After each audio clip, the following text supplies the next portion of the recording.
इसमें पूछा गया है महाराणा कुंभा के प्रसिद्ध जो शिल्पी है गोविंद, इसके द्वारा है वो कौन सी पुस्तकें लिखी गई है। यह भी काफी अच्छा प्रश्न है।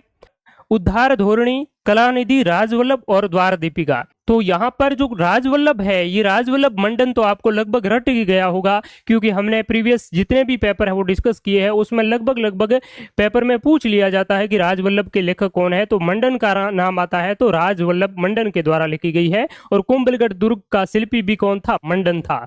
तो राजवल्लभ तो किसकी है? मंडन की है, तो ये तो इसकी हो नहीं सकती। अब यहाँ पर कूट दिए गए हैं, सी जिसमें है वो नहीं हो सकता है, तो ए और 3 को एलिमिनेट कर दिया। तो इसका राइट जो आंसर है वो क्या है? ऑप्शन नंबर 2 है, ए, बी और डी इसका सही जवाब हो जाएगा। सांस्कृतिक जो बहुत सारी जो अचीवमेंट है वो महाराणा कुंभा के कालखंड में हमें देखने को हो मिलती है। कहा जाता है कि मेवाड़ के 84 में से 32 दुर्गों के निर्माता महाराणा कुंभा थे। तो इन्होंने विद्वानों को भी काफी आश्रय है वो दिया था, और स्वयं भी काफी अच्छे जो है वो आपके लेखक भी थे और संगीतकार भी थे।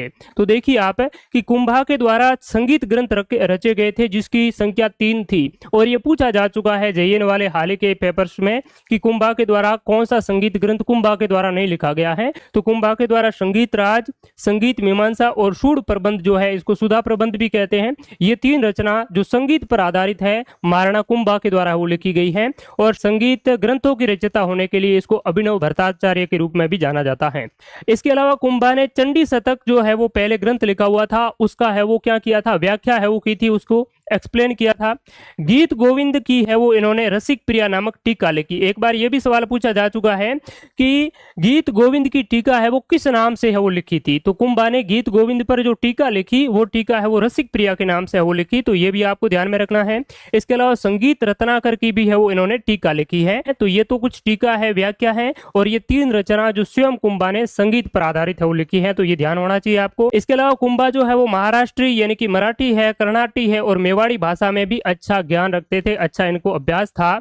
और इनके काल में एक शिल्पी था जिसका नाम है मंडन। इन्होंने जो ग्रंथ लिखा है देवमूर्ति प्रकरण, प्रसाद मंडन, राजवल्लभ जो इस विकल्प में दिया हुआ था आपके, रूप मंडन, वास्तु मंडन और वास्तु शास्त्र है, ये शिल्पी मंडन के द्वारा रचित ग्रंथ है। मंडन के भाई का नाम था नाथा, जिसने वास्तु मंजरी नामक ग्रंथ की रचना की, और मंडन का पुत्र गोविंद था। इसी के बारे में इस पेपर में सवाल पूछा गया है। तो इसके द्वारा उद्धार धोरणी, कलानिधि और द्वार दीपिका नामक ग्रंथों की जो रचना है वो की गई।